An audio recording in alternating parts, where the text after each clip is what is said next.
A ver dónde arreglo un poco esto para que no me vaya a molestar. Bueno, entonces, buenas tardes a todos. Vamos a continuar con nuestro ciclo de actividades académicas de los posgrados de Paraguay y el Hospital Domingo Luciani de Venezuela. Hoy corresponde hablar sobre los estudios complementarios de fisiología anorrectal. Esto es un tema de verdad que a veces un poquito engorroso, puede ser un poquito difícil, sobre todo para los chicos que están iniciando en coloproctología, pero nosotros necesitamos familiarizarnos con este tipo de estudios, puesto que yo siempre dije que lo que nos diferencia muchas veces de un médico general que opera, un cirujano general que opera la patología anorrectal, de nosotros, aparte de nosotros aprender a operar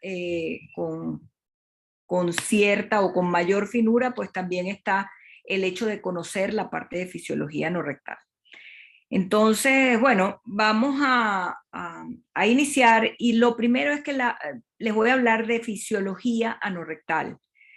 Y la función normal del ano y del recto va a consistir en una integración compleja de componentes tanto neurológicos, miógenos, anatómicos y hormonales. Y se debe poseer conocimiento de los mecanismos normales de que son tanto la defecación como la continencia, ya que estos procesos van a ser claves y de ellos va a depender la integridad tanto funcional como anatómica de los músculos del piso pélvico y del sistema nervioso, de manera tal que nosotros, si este tipo de funciones no actúa de manera correcta, vamos a tener trastornos como son la incontinencia y el estreñimiento. Durante los últimos años han habido un gran número de avances científicos que han permitido el desarrollo de nuevos métodos a la hora de evaluar tanto la integridad anatómica como estructural y funcional de los esfínteres anales, piso pélvico y tracto gastrointestinal. Y de eso específicamente es que nosotros vamos a hablar en este momento.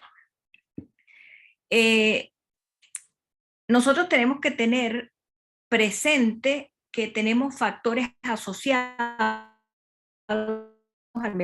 la continencia, factores de tipo anatómico, factores de tipo mecánico, el volumen y la consistencia de las heces, la función del recto como reservorio y todos los componentes sensoriales. Lo vamos a ver al detalle en las siguientes imágenes.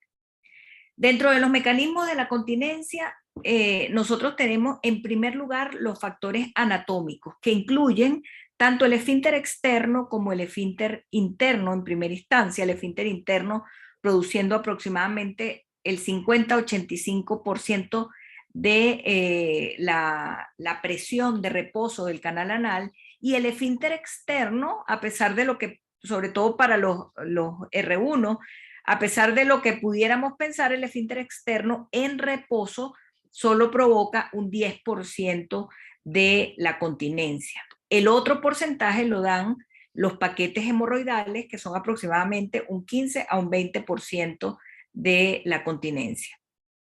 Todo esto va a producir dentro del canal anal que él ya tenga una presión de reposo alrededor de 60 milímetros de mercurio. Existen también factores mecánicos y dentro de esos factores mecánicos tenemos la angulación entre el recto y el canal anal, que produce una acción contráctil continua de los músculos puborectales. Medido por defecografía, el ángulo es aproximadamente de 90 grados, pero se agranda durante la defecación. Y aproximadamente nosotros, como les digo, es 90 grados, pero hay variabilidad entre 60 y 105 grados. Otro factor bastante importante es el volumen y la consistencia de las heces, porque nosotros podemos tener pacientes que no tienen incontinencia con heces líquidas, mientras que tenemos otros que pueden presentar cierto grado de incontinencia con heces líquidas. Entonces nosotros uno de los parámetros bastante importantes dentro de lo que es la fisiología y los mecanismos de continencia es el volumen y la consistencia de las heces. El otro es la función del recto como reservorio, teniendo esto también un efecto sobre la continencia, porque cuando llega a cierta cantidad de materia fecal, específicamente uno tiene una sensibilidad a los 40 milímetros de volumen, esto es la primera sensación rectal, luego va aumentando, déjenme quitar la fotico de aquí, porque no veo los valores. Luego, a medida que va avanzando, ocurre una urgencia cuando llega a valores entre 120, 80 y 120, y que se considera una capacidad máxima y por lo tanto las ganas inminentes de evacuar cuando llega por encima de 200. ¿Qué pasa cuando esto ocurre y llega por encima de 200? Pues que el organismo el recto se va a adaptar a ese volumen. Si se adapta a ese volumen, pues cualquier sensación o ganas va a desaparecer. Pero, y puede incluso hasta ir adquiriendo un poco más de volumen. En otros casos, el recto se va llenando hasta tal punto o rápidamente que no da esa posibilidad de reservorio del recto de adaptarse, y ocurre lo que se denomina reflejo rectoanal inhibitorio. Y esto va a ser una respuesta, una relación refleja de lo que es el esfínter interno, que se va a relajar, y una contracción del externo para efectuar lo que sería una selección y conservar la continencia. En aquellos casos donde nosotros estamos en un sitio aceptable, ¿verdad? Y puedes poder evacuar, entonces ahí sí ocurre el músculo puborectal, se va a relajar, se rectifica el recto y ocurre la defecación. Todos estos mecanismos son complejos, multifactoriales, implican integración de funciones somáticas, viscerales, y van a estar siempre bajo el control del sistema nervioso central. Por lo tanto, existe una interacción entre lo que sería el cerebro, la médula espinal, las neuronas entéricas, la musculatura del colon, del recto, del ano, del suelo pélvico, y también la o la coordinación de estas estructuras con un control de tipo consciente. El canal anal, en líneas generales, tiene muchos receptores, ¿verdad? Varios receptores que son de dolor, de contacto, de presión, de fricción. Todos estos van a estar aproximadamente en lo que sería la mitad distal del canal anal, entre 5 y 15 milímetros por encima de la línea dentada. Todos estos componentes van a ser críticos a la hora de poder discriminar lo que es el contenido que está dentro del canal anal superior y del recto. Básicamente, nosotros vemos que está inervado por un sistema nervioso autónomo, también por fibras parasimpáticas. El nervio principal dentro de esto, y que vamos a evaluar en los estudios que más adelante les voy a mostrar, es el nervio pudendo. Lo cierto es que la descoordinación de los músculos del piso pélvico puede conducir a una incontinencia, a una hiposensibilidad, y por lo tanto a un control anormal que puede llevar tanto a la incontinencia, al estreñimiento o a un dolor rectal crónico. El estreñimiento lo vamos a definir de varias maneras, ¿no? Generalmente el estreñimiento no es solo o no solo va a depender de una disminución en la frecuencia de las evacuaciones, sino que también en la consistencia de las heces, en el esfuerzo que se hace para defecar, en la sensación que se tiene a la hora de llegar al tracto de salida y no poder salir, a la necesidad de una digitación y a la sensación de una evacuación incompleta después de la defecación. O sea, todo esto va a ser parte de lo que denominamos estreñimiento, y no solo una disminución en la frecuencia de las heces.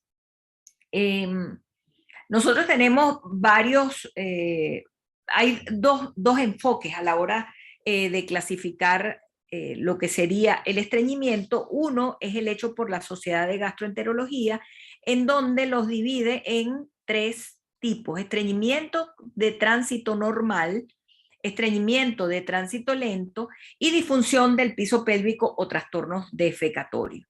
Es necesario que ustedes tengan en cuenta que existen estos tres tipos de pacientes, porque cada uno de ellos va a meritar una evaluación.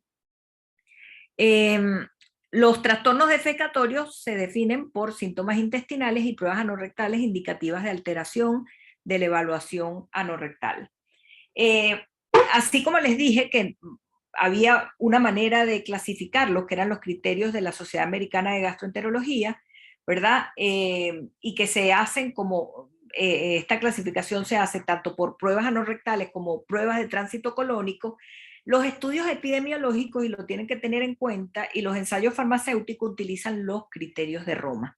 Esto más adelante en otras clases lo vamos a tratar más al detalle, pero aquí quiero que solamente se lleven con el concepto de que o los clasificamos por todas las pruebas, la clínica y las pruebas, o por los, a nivel de estudio se hace por los llamados criterios de Roma, que básicamente son sintomatología. Ya va, déjenme admitir a alguien. Ahí. Ok.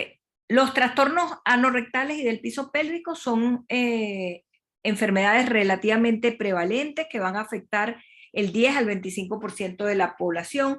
Si el paciente tiene síntomas persistentes o refractarios anorrectales, es ahí cuando se deben hacer pruebas fisiológicas de acuerdo con las últimas guías.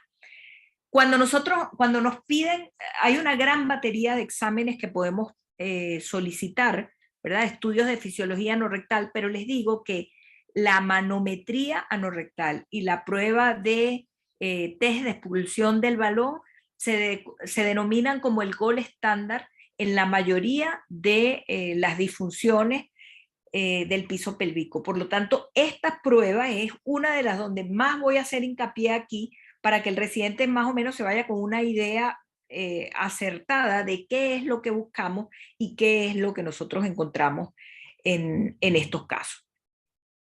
Cuando se habla de fisiología, realizadas de manera rutinaria en un laboratorio de fisiología anorrectal. Ellos nos van a hablar, tanto como les he dicho, del componente neurológico, de lo que es la parte sensorial, del anatómico, de la función anorrectal. ¿Qué pasa con estos estudios? Pues existe falta de estandarización de los protocolos, porque en muchas de las pruebas, y las pruebas en sí mismas no son difíciles de realizar, pero el médico está poco familiarizado con ellas. Entonces existe cierta barrera para su aceptación, o sea, tú no quieres hacer lo que tú no conoces. Estas pruebas van a incluir la manometría, el ultrasonido, tanto endoanal como transperineal, la resonancia magnética, electroestimulación, la prueba de expulsión del balón, etcétera. O sea, existen varios, el tiempo de tránsito colónico. Entonces, como les digo, ahí tenemos que conocerlo, porque si no, no lo van a solicitar. La manometría, básicamente les dije que era prácticamente el gold estándar para este tipo de disfunciones. Es una técnica que va a medir la presión del esfínter anal y del recto para evaluar la función de una manera objetiva.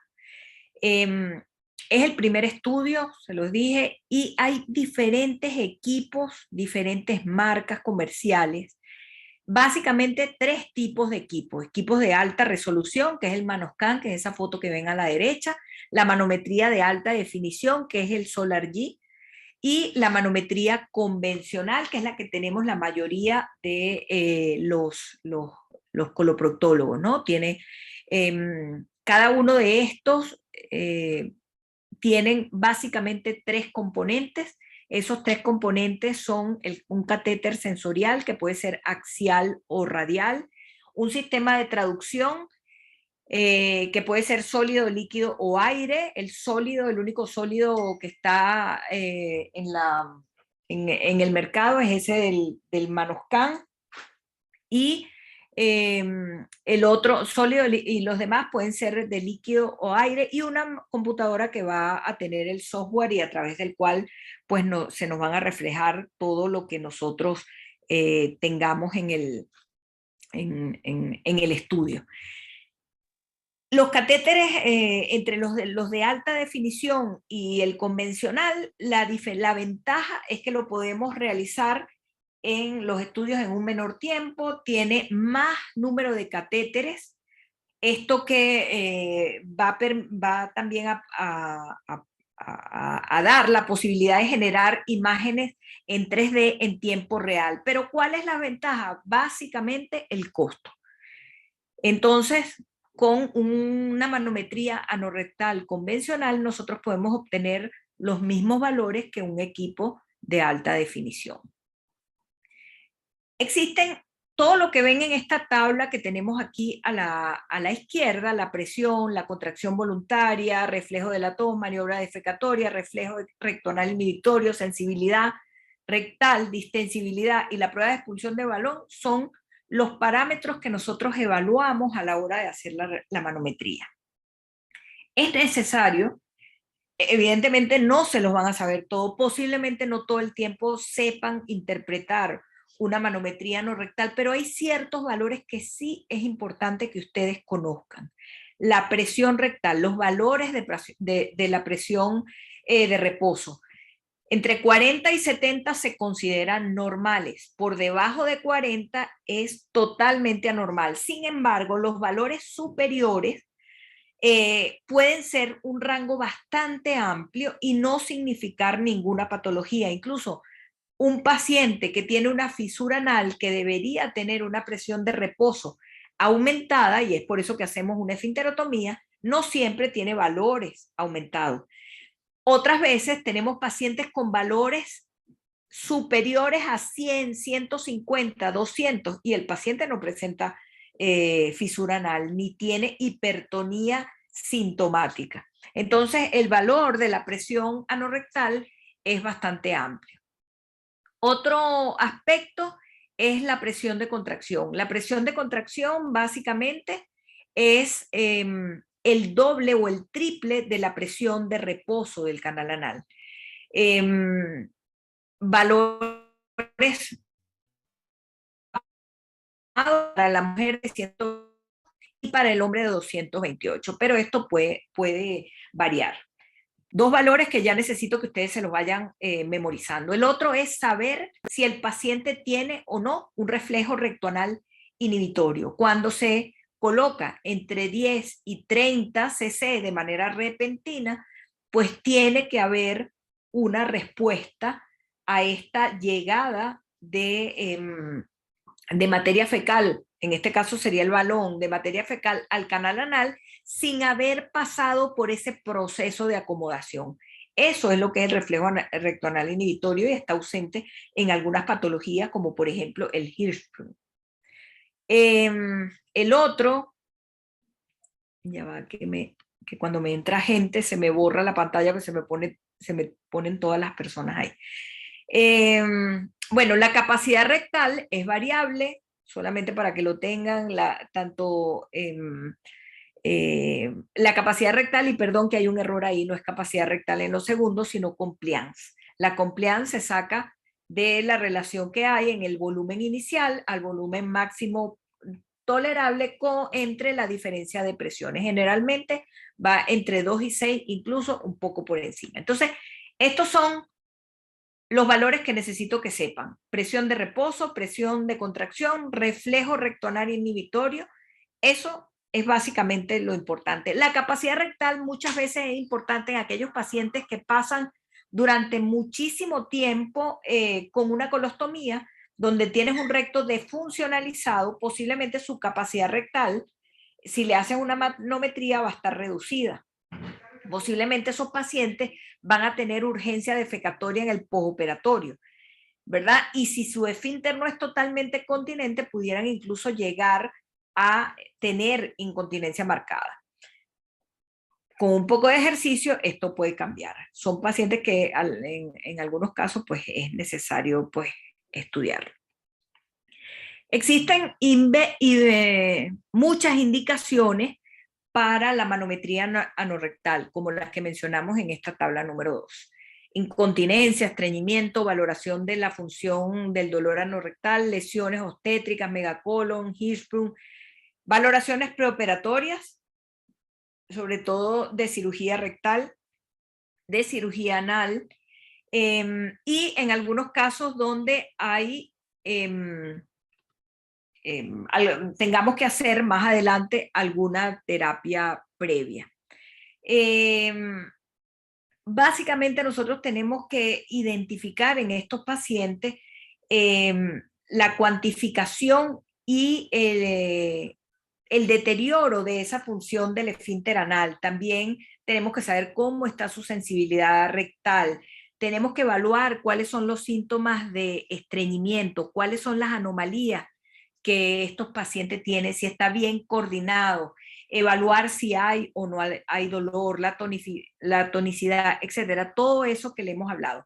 En general, la manometría anorrectal es un procedimiento que es bastante seguro, con bajo riesgo y muy bien tolerado, por lo tanto existen pocas contraindicaciones para ello. Sin embargo, existen algunas como un dolor anal que no permita la exploración, estenosis u obstrucción conocida, obvio, si no va a pasar el aparato y además va a producir una alteración a la hora de insuflar el balón.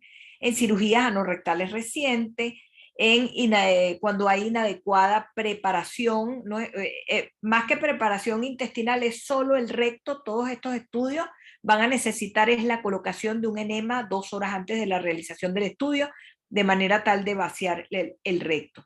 Y las contraindicaciones relativas van a ser el deterioro cognitivo. Recuerden que nosotros tenemos que pedirle a este paciente que puje, que contraiga, que haga ciertas maniobras que si no está en condiciones, pues va a ser imposible obtener resultados. A lo sumo, podemos solamente valorar la presión de reposo del canal. Otra es una condición, una contraindicación relativa va a ser la alergia al látex. El otro test bastante importante es el test de expulsión del balón. Este es un estudio que lo podemos hacer todos en un consultorio sin mayor contraindicación, con alguna sondita o simplemente con un balón helado y una cuerdita, un balón de no más de 5 centímetros, al cual le vamos a colocar 50 cc de agua, preferiblemente tibia. Esto nos va a permitir saber si un paciente tiene una defecación disinérgica, tiene una alta especificidad, es decir, de 80-90%, pero una baja sensibilidad. Nosotros le introducimos el globo al paciente con 50 cc de agua tibia, tratamos de nosotros hacer una pequeña tensión leve, muy leve, simplemente para que siempre lo mantenga en el canal anal, pero sea el paciente el que va a hacer el esfuerzo, porque el paciente no está en posición defecatoria habitual, sino generalmente de cúbito lateral. Y entonces nosotros le pedimos que expulse el globo y esto debe ocurrir en un tiempo de 1 minuto. Eso es lo normal para decir que el test de expulsión fue positivo.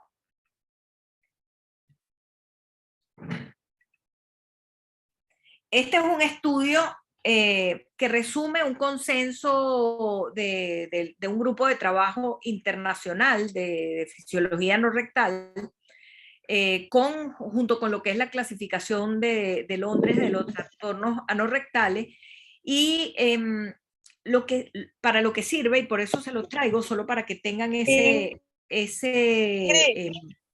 perdón, solo para que tengan el link. Discúlpame. Y hable, ¿sí? Yo no estoy viendo tu pantalla, yo no me la veo. Para ver. Ingrid, perdón. Ingrid, yo no veo tu pantalla, yo no sé si yo nomás no veo. ¿Pero desde cuándo? ¿Desde ahora? Ya va, déjame ver otra vez qué pasó. Sería que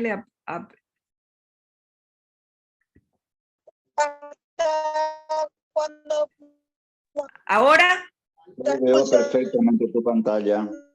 ya va, pero estoy aquí. Debe ser, lo que pasa es que como estoy tratando de incluir personas porque estoy de coanfitriona, le di a dejar de compartir y no me di cuenta.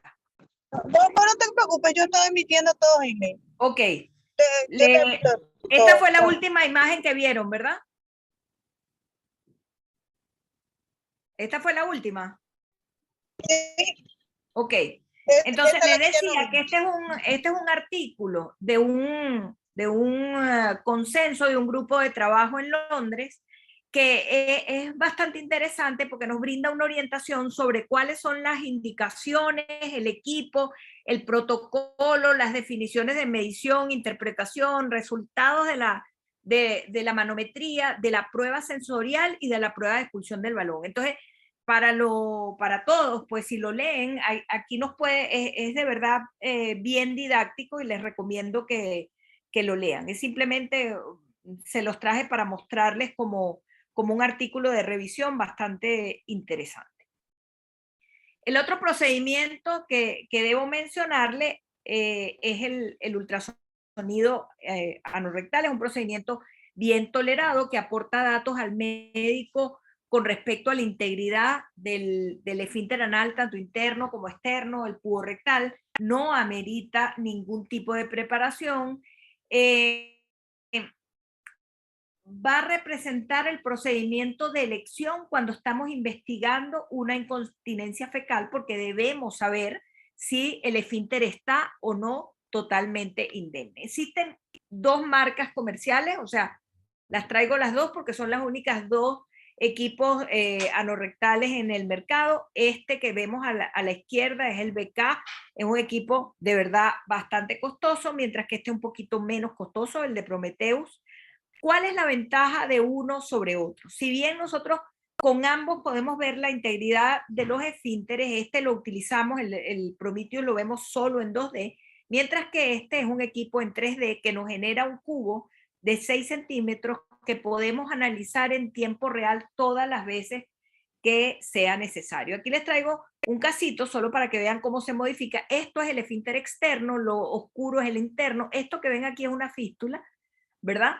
Y es un trayecto fistuloso, ese es el agua oxigenada, hasta que entra aquí, que corresponde al orificio interno. La ventaja de este equipo es que nosotros analizamos todas las veces que querramos y disminuye el factor. El ultrasonido, si bien, acuérdense que también tenemos resonancia magnética, la resonancia magnética la hace el radiólogo, ¿verdad? Mientras que este estudio lo hace el coloproctólogo. Nosotros examinamos el paciente, el radiólogo no va a examinar, no va a hacer un tacto. No importa para el radiólogo dónde esté el esfínter externo, el orificio externo, en el caso de una fístula, ¿verdad? Mientras que usted, coloproctólogo, sí examinó al paciente. Entonces yo hago cortes, hago mediciones, hago todo lo que tengo que hacer y de paso lo corroboro con la clínica. Entonces es una ventaja, por lo tanto, yo soy de las que siempre le dice a todos los coloproctólogos que si pueden tener un eco, aunque sea el económico, pues es bien porque es un ojo en el dedo, no es solo el dedo, es un ojo en el dedo. Nosotros, como le mostré en el video anterior, esto corresponde al esfínter interno, esto al esfínter externo. Aquí en un corte longitudinal podemos ver también el músculo puborectal.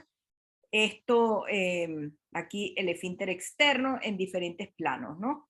En esta parte lo que corresponde a la vagina, porque este es el de una mujer.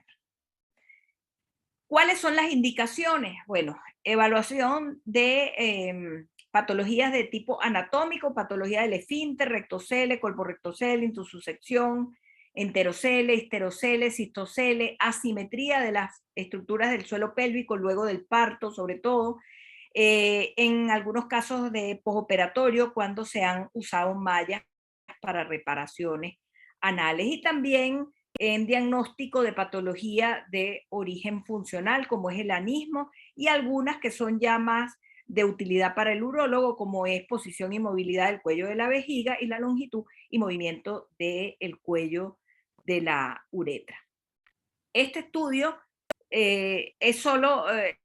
solo demuestra que mientras más ultrasonidos tú hagas, por supuesto que va a aumentar la precisión. Es decir, la práctica va a aumentar cada vez más la precisión de los estudios que tú, ¿no? Ahora vienen dos estudios que se usan poco, simplemente los traigo para que los conozcan, los residentes los tengan en cuenta, existen, y es primero la electromiografía, que va a registrar la actividad eléctrica que se origina en la musculatura del esfínter anal. Hay dos tipos, el de aguja o el de contacto. En este tenemos nosotros el que es de aguja, y se muestran las partes del músculo del esfínter externo y del pubo rectal, y se ven ahí las posiciones tanto de los ángulos de inserción de la aguja. Los que ven aquí más corticos son superficiales y estos más profundos. Este es un estudio que es doloroso, se usa muy poco. Generalmente electromiógrafos o fisiatras pues tienen este tipo de equipo. Está indicado en algunos casos, sobre todo cuando nosotros queremos evaluar el nervio pudendo. Este otro es un tipo de electromiografía un poquito menos doloroso el estudio, porque no tiene, o menos engorroso realmente, porque no tienes que meter las agujas. Es un estudio, miren, más complementario, sobre todo cuando tú tienes un ultrasonido donde hay mucha fibrosis y no puedes diferenciar lo que es musculatura de fibrosis. Entonces, en esos casos estaría indicado la solicitud de una electromiografía, pero ya de este tipo, ¿verdad? De la que es concéntrica en aro. Otro estudio que muy poca gente tiene, el electrodo de Saint-Marc, es el que permite la evaluación del tiempo de latencia motora del nervio pudendo. Los valores normales aceptados están por debajo de 2.4 milisegundos. Tú puedes correlacionar esto con la manometría, entonces prácticamente la manometría ha desplazado el uso de este tipo de dispositivos. Esto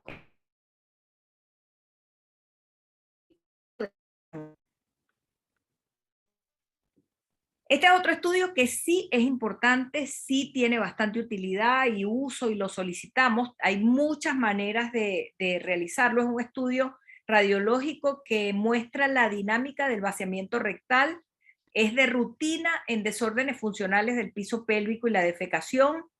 Importantísimo cuando tenemos o detectamos un enterocele previo a una cirugía de piso pélvico. Tenemos que hacer o aplicar 100 a 150 cc de una pasta que es una mezcla de un puré con bario, y también debemos colocar contraste hidrosoluble en la vagina, y se toman radiografías o se hace fluoroscopia o se hace a través de una resonancia magnética. Y aquí vamos a obtener imágenes tanto estáticas como dinámicas. Es importante, como les dije, cuando tenemos rectoceles, enteroceles, sigmoidoceles, intussusección, prolaxos rectales internos que no demostramos clínicamente, y también cuando se hace por manometría, pero cuando hay contracción paroxística del músculo puborectal está indicado, pero también puedes indicar una manometría y vas a obtener el diagnóstico. O sea, básicamente lo reservaría para estas estas 5 primeras causas o diagnósticos. Nosotros cuando hacemos una cinefecografía tenemos que ver el incremento del ángulo anorrectal, el cierre del músculo cuando ocurre el pujo, la ampliación de la abertura del canal anal, la evacuación completa del medio de contraste que colocamos y el descenso del piso pélvico. Nosotros hacemos una primera línea, que es esta que vemos aquí, que va del pubis al coxis, y todo lo que está debajo de esa línea es un prolapso, ¿verdad? Normalmente no debes tener absolutamente nada fuera, por debajo, o sea, no debes tener recto ni sigmoides debajo de esta línea. En esta otra zona, por debajo de esto, vemos lo que correspondería a intususecciones y rectoceles. Y la angulación del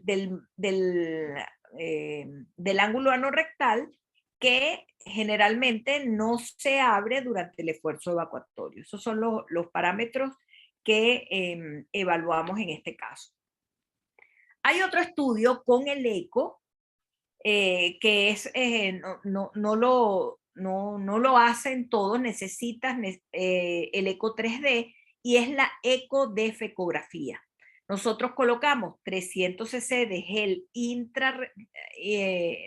intrarrectal, perdón, 180 cc de gel intrarrectal, son 3 jeringas de 60, y le vamos a pedir al paciente que haga un esfuerzo evacuatorio. Esperen un momentico, que creo que cuando le di clic, se quedó el video ahí. Bueno, lo cierto es que coloco 100 cc de gel intrarrectal y voy a ver, como ven en esta parte, esto es un estudio normal. Yo le pido al paciente que haga un esfuerzo evacuatorio y la vagina no debe subir más de 2 milímetros. Mientras que cuando yo estoy en un rectocele, esto sube por encima de 2 milímetros. Me sube de 2 a 4, es un rectocele grado 1, de 4 a 6, es un, perdón, de 2 a 6, y es un rectocele grado, perdón, para ver,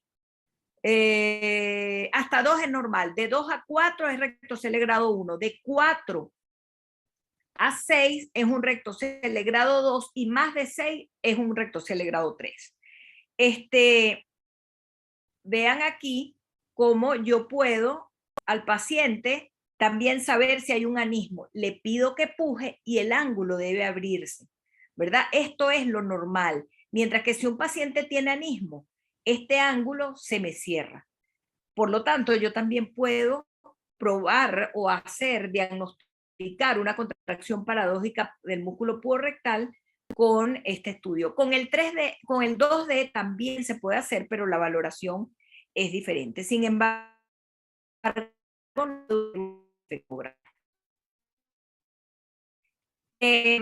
es un estudio multicéntrico que sirvió para comprobar que nosotros podíamos evaluar y comparar ecodefecografía con defecografía, y fue de verdad acorde para el estudio de los pacientes con síndrome de defecación obstruida. Ya casi por terminar, tenemos el tiempo de tránsito colónico. Los estudios con marcadores radioopacos, desafortunadamente, se han publicado más de 10 métodos que involucran la administración o de un solo marcador o de varios marcadores. Hay muchísimos. Entonces esto no ha permitido hacer una estandarización de la prueba. Sin embargo, existen 2 principales. Esos 2 principales son el simple y el segmentario. El simple, nosotros damos una cápsula que puede tener 20 o 50 marcadores y le mandamos a hacer radiografías el día 4 o el día 6 después de ingerido ese marcador, o el día 5 y 7. O sea, hacemos 2 radiografías. En el caso del segmentario, nosotros daríamos 3 cápsulas, hoy, mañana y pasado, ¿verdad? Esos marcadores van a ser diferentes. O sea, unos son bolitas, otros son un palito, otros son marcadores totalmente diferentes. Y hacemos placas los días 4 y 7 o los días 5 y 9. Si ustedes se ponen a ver, nosotros pretendemos ver marcadores el día 4, y un paciente, si pasa 4 días sin evacuar, pudiera ser normal o anormal, si yo encuentro menos de un porcentaje, o sea, si yo encuentro 10% el día 4, posiblemente lo puedo considerar normal si el paciente no me da, no me refiere heces duras, que tiene que hacer un pujo intenso, ¿verdad? Que las características de las heces son normales. Si un paciente puede evacuar 3 veces por semana y considerarse normal. Bueno, eso es básicamente en relación a lo que es el tiempo de tránsito colónico. Este estudio, ya para finalizar, es evaluar cuál es el rendimiento diagnóstico de el dedo, porque nosotros estamos pidiendo muchos exámenes, pero nosotros tenemos que saber si el estudio, o sea, si el examen físico nos sirve, porque no siempre vamos a contar con todos estos estudios a la hora de estudiar los pacientes con patología del piso pélvico. Entonces, bueno, realmente aquí compararon el tacto rectal con manometría, con test de expulsión, hicieron varias pruebas, y las limitaciones realmente del estudio fue que, como este estudio se hizo con un experto, ¿verdad? La técnica, ellos consideran que es dependiente del operador. Y tuvo 3 limitaciones. Eso, que era dependiente del operador, que tenía muchos de los pacientes a los que se le hizo esto, tenían disinergia de piso pélvico, o sea, no fue una prueba realmente válida. Sin embargo, por eso lo que quiero decir es que no pueden dejar de hacer un tacto rectal, tienen que tenerlo porque existe importancia en el diagnóstico, porque dependiendo de lo que tú consideres del diagnóstico, tú vas a solicitar los exámenes que correspondan para hacer el complemento del estudio de estos pacientes. Por lo tanto, y en síntesis, los trastornos de la continencia van a conllevar a una condición potencialmente debilitante que puede tener un impacto grave en la calidad de vida. Los pacientes pueden tener miedo de participar de sus actividades sociales normales, y es raro que los pacientes informen porque evitan salir de su casa por temor a la vergüenza de que ocurra un accidente. Básicamente, el conocimiento de la fisiología, el diagnóstico completo y adecuado puede llevar a la correcta terapia médica, a la fisioterapia e incluso al manejo quirúrgico de ser necesario. Pero nosotros tenemos que saber que lo hemos hecho de manera correcta. Así que muchas gracias.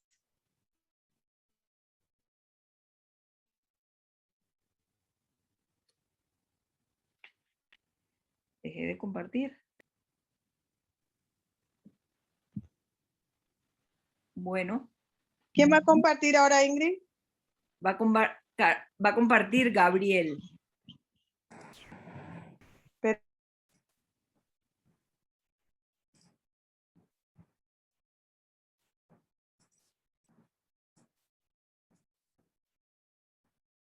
¿Se ve?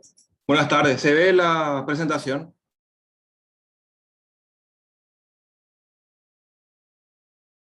A mí no me sale. Oh. Pero va otra vez ahora.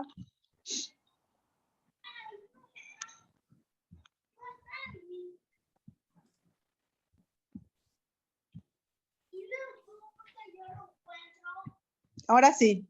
¿Y ahí? Ahora sí.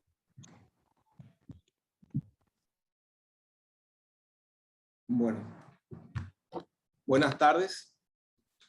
Quien les habla soy el doctor Gabriel Rodríguez Alonso.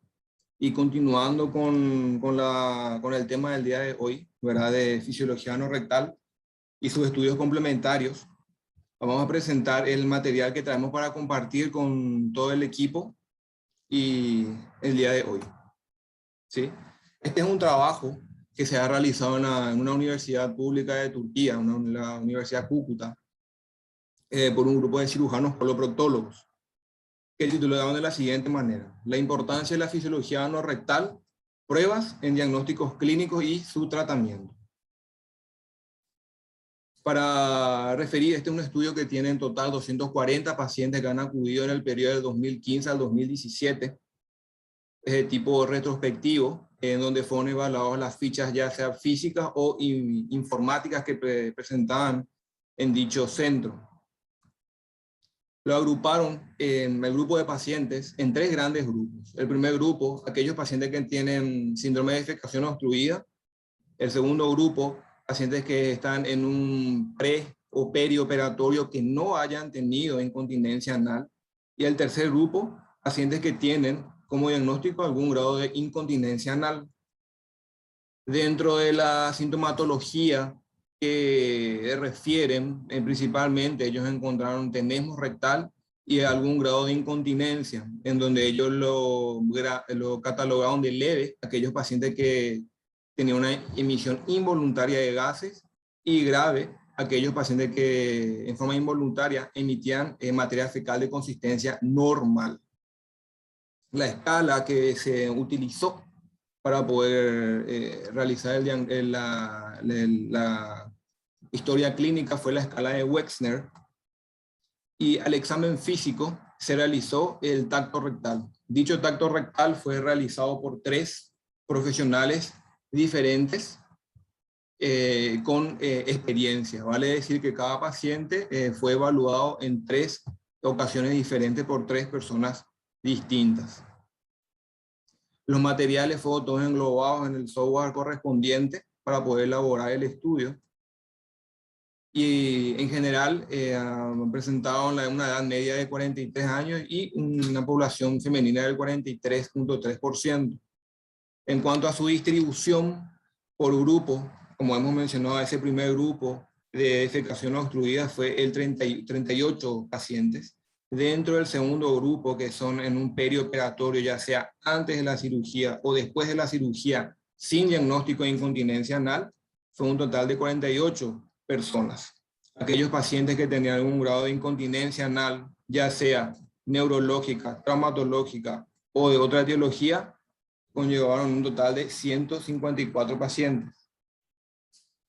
Evaluando los resultados que tienen este estudio, primeramente, al realizar la exploración física, se ha encontrado que mayoritariamente se encontraban en el grupo 3, que es el que tiene la mayor cantidad de pacientes, el grupo que presentaba mayor cantidad también de esfínter a la impresión subjetiva, era un esfínter con una tonalidad disminuida, normal o aumentada. Llevando esto a los estudios auxiliares, estos pacientes que fueron explorados digitalmente y luego se les sometió a una manometría, se constató que aquellos que tenían un tono disminuido, el 96.7% de los pacientes tenían también una traducción manométrica de dicho estado esfinteriano. En el segundo punto, si bien es cierto, todos los pacientes fueron examinados físicamente, todos los pacientes fueron sometidos a manometría, no así con los otros estudios auxiliares. La ultrasonografía se utilizó mayoritariamente en el grupo 2, aquellos pacientes que están en un perioperatorio, para recordar. La defecografía se utilizó mayoritariamente en el grupo que tenía algún grado de defecación obstruida. Y la electromiografía utilizada mayoritariamente en aquellos pacientes que tenían algún grado de incontinencia. Aquellos pacientes del primer grupo que fueron evaluados solamente con un examen manométrico, presentaron mayoritariamente un primer planteamiento, un tratamiento médico. También esto ocurrió a aquellos pacientes que a la par de manometría fueron evaluados con una ultrasonografía y también con la defecografía, con una salvedad en este punto de que en una proporción total para un N18, ya hay una mayor proporción de pacientes en el que se sugiere como un planteamiento la cirugía luego de tener un conocimiento de la defecografía, o sea, un conocimiento anatómico acompañado del gradiente de presión. Nuevamente, estos pacientes que ya desglosando ya esos valores manométricos, ya se puede constatar que esos pacientes que tienen síndrome de defecación obstruida, y ya sea con presión disminuida o presión normal, o incluso aumentada el primer step de tratamiento ofrecido para este grupo de pacientes evaluados fue el tratamiento médico. Ahora, una vez que a esto se le agrega un estudio defecográfico patológico, se ve que aumenta la tasa de sugerencia y resolución quirúrgica de la patología del paciente. Yéndonos a ese segundo grupo de pacientes evaluados, que son en un contexto perioperatorio, como ya están en un primer plano de resolución quirúrgica de la patología en sí evaluada, ya sea sometidos a manometría o acompañados de una manometría más una ultrasonografía, mayoritariamente presentan como primer planteamiento una resolución quirúrgica de esa patología. Teniendo en cuenta ese grupo de pacientes con algún grado de incontinencia anal, una vez que estos son evaluados con manometría y una ultrasonografía, tuvieron una mayor cantidad de pacientes que fueron sometidos quirúrgicamente en este grupo evaluado, o sea, pacientes con algún grado de incontinencia anal y explorados así con manometría y una ecografía endoanal. También este grupo evaluó la electromiografía y constató lo siguiente, que de todos los pacientes que tenían una electromiografía patológica a la baja, había una concordancia con los valores manométricos hallados en estos pacientes. Y de todos los pacientes que presentaban una electromiografía normal, si bien es cierto, la mayoría tenía una traducción manométrica acorde, no fue la totalidad. En cuanto a lo que es la discusión de este artículo, es que la homogeneidad en cuanto a la distribución etaria fue constante. O sea, no hubo una diferencia estadísticamente significativa en los grupos etarios evaluados en ese estudio. Si bien es cierto, la mayor cantidad de pacientes evaluados en un global fue del sexo masculino, se vio que al evaluar por sector, en el grupo 1 y en el grupo 2 se presentaba mayor cantidad de mujeres.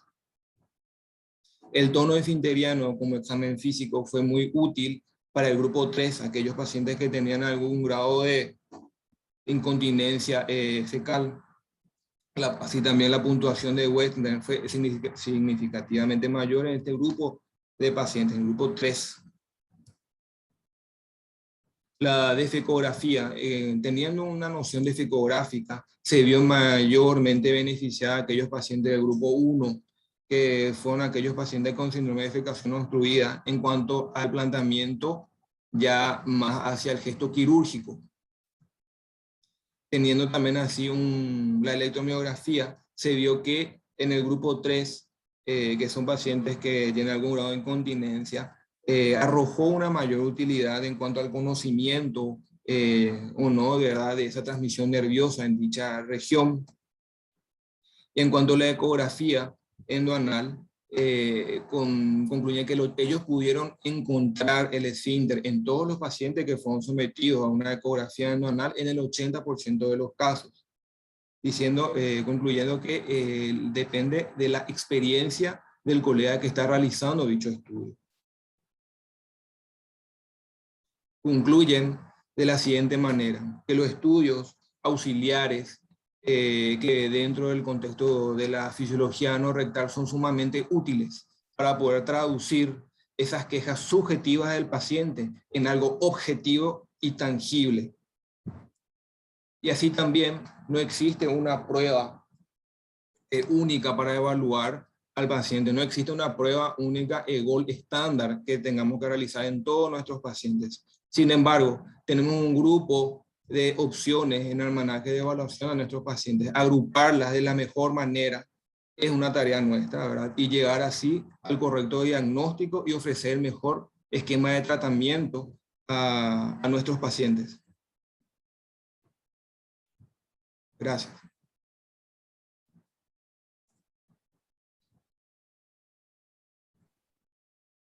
Gracias, Gabriel.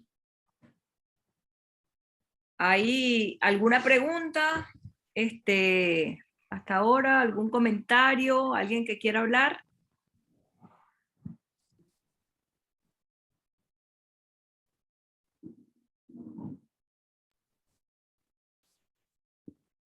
Nadie.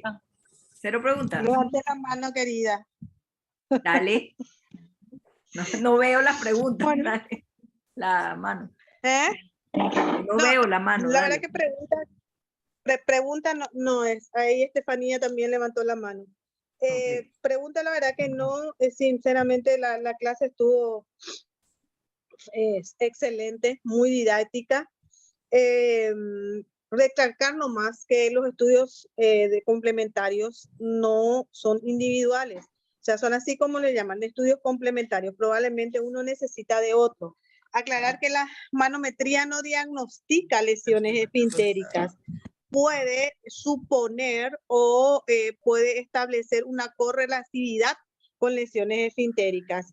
Lo que sí establece es el tono del esfínter anal, ya sea con hipotonía o hipertonía. Y cuando tenemos ciertas asimetrías, podemos presuponer o podemos establecer que hay una compatibilidad con algún tipo de lesión esfintérica que probablemente será confirmada por otro método auxiliar de diagnóstico. Muchas veces la asimetría puede deberse no solamente a lesiones esfintéricas, sino a presencia de fibrosis o algún tipo de otro tipo de lesiones.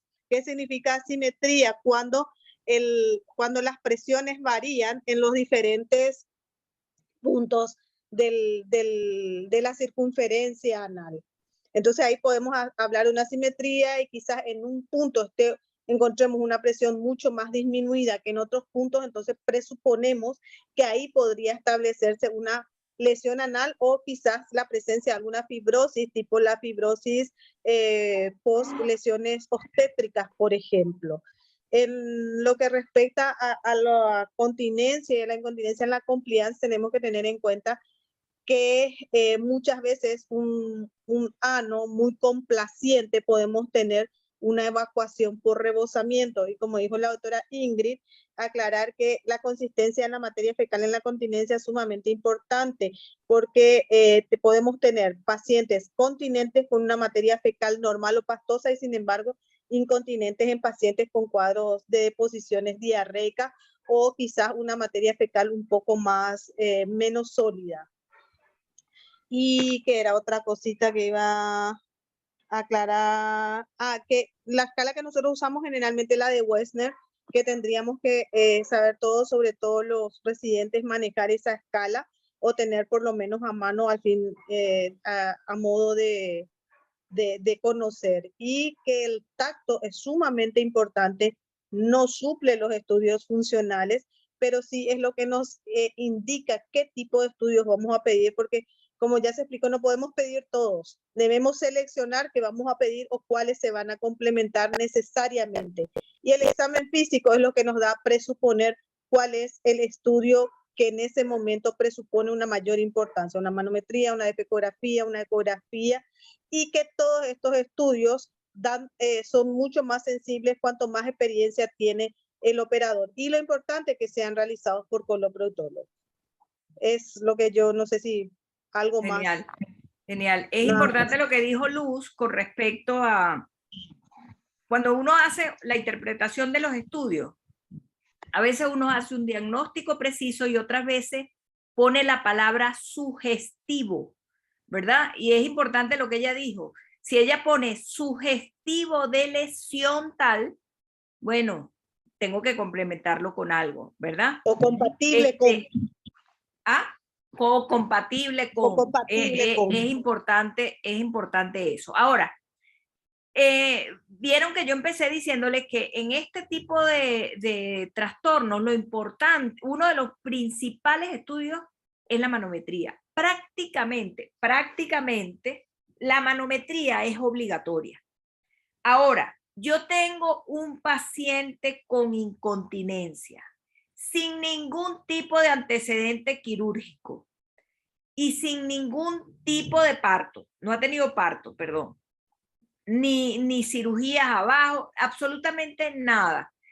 Si bien también les dije que el principal estudio en incontinencia es el eco, pero si el paciente no tiene antecedentes, yo estoy segura que tiene que tener el ano indemne, ¿verdad? El esfínter indemne, si el paciente no tiene ningún antecedente. Entonces, vamos a la manometría primero. Pero si el paciente tiene antecedente quirúrgico, ahí no haríamos una manometría primero. Primero buscamos ver la lesión esfinteriana, si existe o no, y después irnos al otro lado. Es importante, o sea, uno tiene que ir yendo por pasos y también, porque hay que estandarizar, no estandarizar, porque, bueno, cada quien tiene estandarizado su protocolo, ¿verdad? Pero uno se tiene que ordenar con eso de manera tal de no mandar a hacer estudios innecesarios al paciente, ¿vale? Estefa. Bueno, primero darle las gracias, doctora, porque esta es una clase que creo que es fundamental para el coloproctólogo y creo que no hubiese podido ningún residente dar una explicación tan magistral como la que usted nos ha dado con esta clase en tan pocos minutos. Yo quería hacerle una pregunta a Gabriel y es con respecto precisamente a la manometría. La manometría, las indicaciones de si hacerla o no hacerla en algunas patologías es bastante discutible y bueno, es motivo de discusión para distintos coloproctólogos. Entonces quiero poner a Gabriel en el contexto de él como coloproctólogo especialista pasando consulta. Tiene un paciente con una fisura anal. ¿Qué criterios tendrías tú, Gabriel, para indicarle a este paciente que tiene una fisura anal la realización de una manometría? Es decir, ¿cuáles pudieran ser los criterios de hacer este estudio al paciente con fisura? ¿Es una condición indispensable hacerlo o no hacerlo? Tomando en cuenta que no tienes el manómetro tú en tu consultorio, sino que tienes que indicarle hacer este estudio al paciente por X causa o por el criterio que tú tengas como coloproctólogo. No sé si me expliqué en la pregunta. Estás pasando tu consulta, tienes un paciente con una fisura anal y tú no tienes manómetro. ¿Tiene indicación este paciente de mandarle a hacer una manometría? ¿Qué indicaciones pudiera tener un paciente para hacerle la solicitud de este estudio? Sí. Antes que nada, gracias por la pregunta, doctora Estefanía. Y primeramente me tomaría en cuenta el examen físico. Si tengo un paciente que está con un dolor, constato la fisura y está con dolor, a ese paciente yo no le voy a realizar o solicitar la manometría. Sin embargo, si tiene al examen físico se constata la fisura anal y permite una exploración no dolorosa y constato un cierto grado de disminución del tono, por así decirlo, a ese paciente sí le pediría un estudio manométrico. Hola, te fuiste, Gabriel. Hola. Ahí te escuchamos otra vez. ¿Se escuchó mi respuesta? Sí, se escuchó. Sí, escuchamos. Ok, tú dices, me comentas que un paciente que tú le veas una fisura anal, pero que tenga una hipotonía, pudiera ser un criterio de mandarle a hacer una manometría. Sí, doctora, yo le pediría a este paciente. Ok, ¿hay algún lo que quiero dar a entender o sea, explicarte es eso. Si de repente, si nosotros tuviésemos el manómetro a la mano, como quizás en algunos otros países lo tuvieran y pudiéramos hacerle a todos los pacientes con fisura una manometría, pues eso sería la situación ideal. Pero no siempre existiría el criterio de que un paciente con fisura tengas que hacerle una manometría. Porque se supone te puedo ayudar con eso, si tú haces un examen físico, evidencias la fisura y hay hipertonía del esfínter, pues se supone que este paciente tiene una fisura y los valores manométricos pudieran estar alterados, ¿no? Entonces, sí, una de las condiciones pudiera ser esta, que el paciente tenga una fisura y esté con un esfínter al examen físico hipotónico pudiera solicitar una manometría, sería una situación especial. ¿Existiría alguna otra situación en donde tú tuvieses el criterio de pedir una manometría como una situación indispensable para estudiar a este paciente con fisura, o solo a un paciente con una hipotonía? O pacientes que tengan un tono normal también, doctor. ¿Se acuerdan de el ano de riesgo? Sí, pues. Totalmente. Aquello, Pero yo creo que ese tema, Estefan, lo vamos a ver cuando hablemos de fisura anal, ¿no crees? Pero Sí. quiero, Ingrid, dejar algo claro, porque Dale, así como Luz. está quedando, antes de que la doctora haga el comentario, no quería hacer énfasis en fisura ni hablar de fisura, sino simplemente pues dejar en el aire el comentario de que si bien la manometría es un estudio que nos puede ayudar al coloproctólogo a hacer diagnóstico de múltiples enfermedades, no siempre la tenemos a la mano y no siempre es indispensable tener que hacerle la manometría al paciente para poder ofrecer una terapéutica. Eso era lo que quería, a eso iba dirigida mi pregunta, doctor Luz. Quiero aclarar un poquito eso, porque primero que está un poco el concepto de cuándo hacer una manometría en una fisura, está un poco equivocado en lo que acaba de expresar Gabriel. Primero que la fisura no siempre cursa solamente con hipertono. Puede cursar con hipotono y puede cursar con un tono normal. Segundo, que si el paciente tiene dolor, probablemente tenemos hipertono. ¿Para qué nos va a servir la manometría en una fisura anal? Justamente para determinar el tono y ver qué tratamiento, porque ¿qué es lo que pasa? Generalmente hacemos esfinterotomía, fisurectomía muchas veces. Entonces, si yo en un paciente con un tono normal o con un hipotono le hago una esfinterotomía, evidentemente produjo mayor lesión. Y en un paciente con un hipertono no le hago una esfinterotomía, mi tratamiento va a ser inadecuado o no va a ser completo. Entonces, tener los conceptos de cuándo expedir. Es cierto que con el tacto muchas veces podemos determinar un hipertono, un hipotono o incluso un tono normal, pero esto no es exacto. Hay estudios que demuestran que tenemos al tacto un buen diagnóstico, pero esto no es en un porcentaje específico ni tampoco es exacto.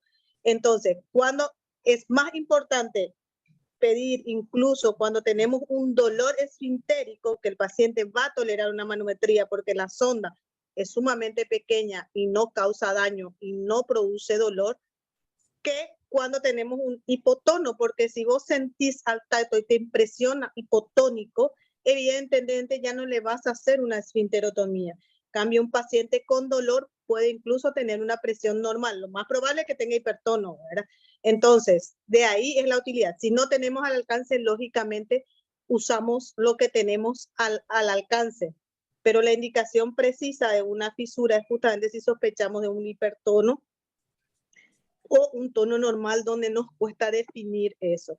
Y otra cosa, y después ya no hablo más, es en lo que respecta al reflejo inhibitorio rectoanal, que vimos que está ausente en algunas patologías, como el Hirschsprung, el megacolon, pero en otras podemos encontrar indeterminado o indiscriminado, difícil de localizar, que es lo que generalmente se presenta en los prolapsos. En los prolapsos rectales a veces el reflejo inhibitorio es muy difícil de determinar, ya que el músculo está prolapsado y la localización a diferentes centímetros es mucho más difícil, y por lo cual debemos buscar este reflejo inhibitorio no a 3 centímetros como buscábamos antes, sino quizás más arriba o quizás más abajo, y muchas veces no lo determinamos, lo cual no significa que el reflejo esté ausente, sino simplemente lo informamos como indeterminado. Nada más lo que quería aclarar, y ya no hablo. Ya que nos dimos la cuerdita con lo de la fisura, y eso es un tema que siempre es medio complicado, Estefanía sabe que hicimos manometrías en muchas fisuras, ¿verdad? Primero, o sea, yo le quiero preguntar, aquí hay muchos coloproctólogos en esta clase de hoy, Y si uno tiene una herida ahí en el canal, en la entrada del ano, tú de una vez ya pones una contracción solamente de mostrar el guante al paciente. Entonces, yo no puedo decir que tiene una hipertonía, no lo sé. ¿Ves? Entonces, realmente estoy de acuerdo con Luz en el sentido de que no es eso lo que me va a decir que voy a hacer, si voy a mandar una manometría o no. Existe un concepto de lo que es ano de riesgo. Son las mujeres, antecedentes quirúrgicas, fisura anal recidivada, etcétera, etcétera. Por eso les dije que eso lo vamos a ver después. A eso tenga supuestamente contracción o no, a esos pacientes tienen indicación de hacerle manometría. Posiblemente nosotros hacíamos algo, yo le ponía tratamiento médico al paciente y luego de una semana de tratamiento médico le mandaba a hacer la manometría. ¿Por qué? Porque había muchos pacientes de esos que medio mejoraban, pero pasaban 15 días, 6 semanas de tratamiento médico y ahí no, y tarde o temprano lo iba a terminar operando, ¿verdad? Mientras que habían otros que respondían y no pasaba nada, bueno, pero se hicieron la manometría. Eran pacientes que tenían a esos pacientes de riesgo, siempre debemos hacerle una manometría. El dedo, mira, yo por lo menos en la fisura anal, sí le he hecho a pacientes tacto y lo saben, intento, pongo así, asomo el dedo y veo si el dedo me va a pasar. Era porque muchas veces hasta por trabajos y cosas que estábamos haciendo. Si medio tengo una resistencia, ni se intenta. Esos pacientes tienen hipertonía, así que difícilmente yo he tocado, o sea, clínicamente yo he sentido una hipertonía, porque no podría meter el dedo. Sin embargo, hay pacientes de eso a los cuales le pude meter el dedo y las presiones en la manometría eran por encima. Incluso 40-70 es la presión de reposo normal, porque tengan en cuenta que en la entrada, el que el paciente tenga una contracción, ese es el esfínter externo, y esa no es la presión de reposo, esa no es la presión que tú necesitas en una fisura anal, necesitas la del esfínter interno. Y o sea, esas presiones de reposo varían desde pacientes que tenían con una fisura 200 hasta pacientes que tenían 70. El 70 es normal alto y el 200 es extremadamente alto. No sé si me entiendes, o sea, es muy subjetivo lo del tacto y de hecho hay estudios que hablan de la subjetividad del tacto rectal.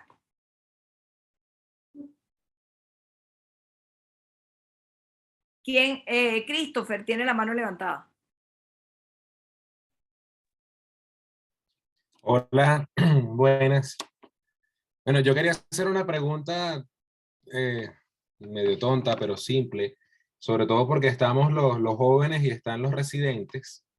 Usted en su experiencia, que ha ido trabajando con diferentes equipos, que ha ido armando su laboratorio de fisiología no rectal, como lo hizo aquí en Venezuela y de nuevo lo hizo en Paraguay y lo completó, ¿cómo aconseja? O sea, sabemos que todas las herramientas, todos los equipos tienen su valor diagnóstico y sobre todo en orientación, pero más o menos para los que estamos comenzando a formar nuestra propia consulta, nuestros equipos o en el ambiente hospitalario también pudiera ser, más o menos en qué orden considera usted por cuál pudiera tener más uso. Yo considero que el eco se puede utilizar más para ciertas patologías o la manometría o en base a su experiencia. De estos ¿Cómo lo estudios que te hizo? nombré, ¿Cómo lo hizo o cómo le gustaría haberlo hecho? me gustaría haberlo hecho como lo hice. Eco, manometría, colonoscopía, que no la nombré aquí, ¿verdad? Pero también, y si tú no haces colonoscopía como pasa en Venezuela, que no sea que el cirujano, no todos los coloproctólogos hacen colonoscopía, tienes que tener a la mano un gastroenterólogo que te haga la colonoscopía en tu unidad, ¿verdad? Eso es necesario. Al tener manometría ya tienes el test del balón, que eso lo vas a hacer todo el tiempo, la test de pulsión. El eco es necesario y la defecografía, de esa sí vas a tomar mano del radiólogo, ¿verdad? pero básicamente manometría y eco si vas a tener una unidad. Yo sé que no todos los coloproctólogos pueden tener todos los equipos, ¿verdad? Pero generalmente se agrupan y llegan a tener, pues, todos los... Pueden tener por lo menos esos 2 estudios que son fundamentales. El tener un eco y una manometría te cambia la perspectiva como coloproctólogo. A mi manera de ser. A menos que te vayas a dedicar a operar cáncer de recto. Ok, vete para tu cáncer. Pero si vas a operar orificial y prolaxo, tú tienes que estar pero súper familiarizado con esas 2 cosas.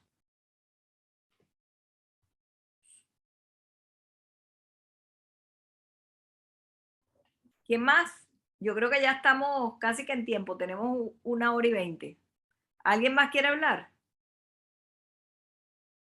¿No hay preguntas de los residentes? ¿O algún comentario extra? ¿No? ¿Damos por finalizado entonces? Por aquí no. Yo no veo en el Nada. chat tampoco, Ingrid, nada. Ok. Bueno, nada, la idea, como dije al principio, es que sobre todo nuestros chicos tengan idea de cuáles son los estudios, sepan lo que existe y sepan cuáles son las indicaciones. A medida que vayamos viendo cada uno de los temas y las patologías, pues haremos hincapié en cada uno de ellos, pero lo que no queremos es que cuando lleguemos a hablar de fisura anal, vamos a hablar de la manometría como si no supiéramos qué estudio es, ¿me entienden? Entonces, por eso la importancia de esta clase previa, para que, bueno, ya saben por dónde va la mano para las siguientes clases, ¿ok? Y cuando Bueno, hablemos de fístula, no saber qué es una eco, ¿verdad? claro, ya sabemos lo que es eco. Entonces, sin embargo, ahí vamos a tener un tema especial cuando hablemos de fístula, porque vamos a hablar, acuérdense que ahora la resonancia magnética tiene muy buenas imágenes y hay algunos especialistas que sí se dedican y trabajan de la mano. Eso es lo más importante, que trabajen de la mano del coloproctólogo con esta patología, porque si no te describen cosas que tú, pues no te dicen nada, no te sirven para nada, ¿verdad? Y lo que necesitamos es que la resonancia magnética nos oriente, nos ayude a resolver mejor nuestras patologías. ¿Ok? Bueno, terminamos, nos vamos. Nos vamos. Ok. Nos vemos el próximo lunes por este mismo canal. Bye. Recuérdense que es el mismo link. Chao, gracias, doctora. Gracias. Hasta luego.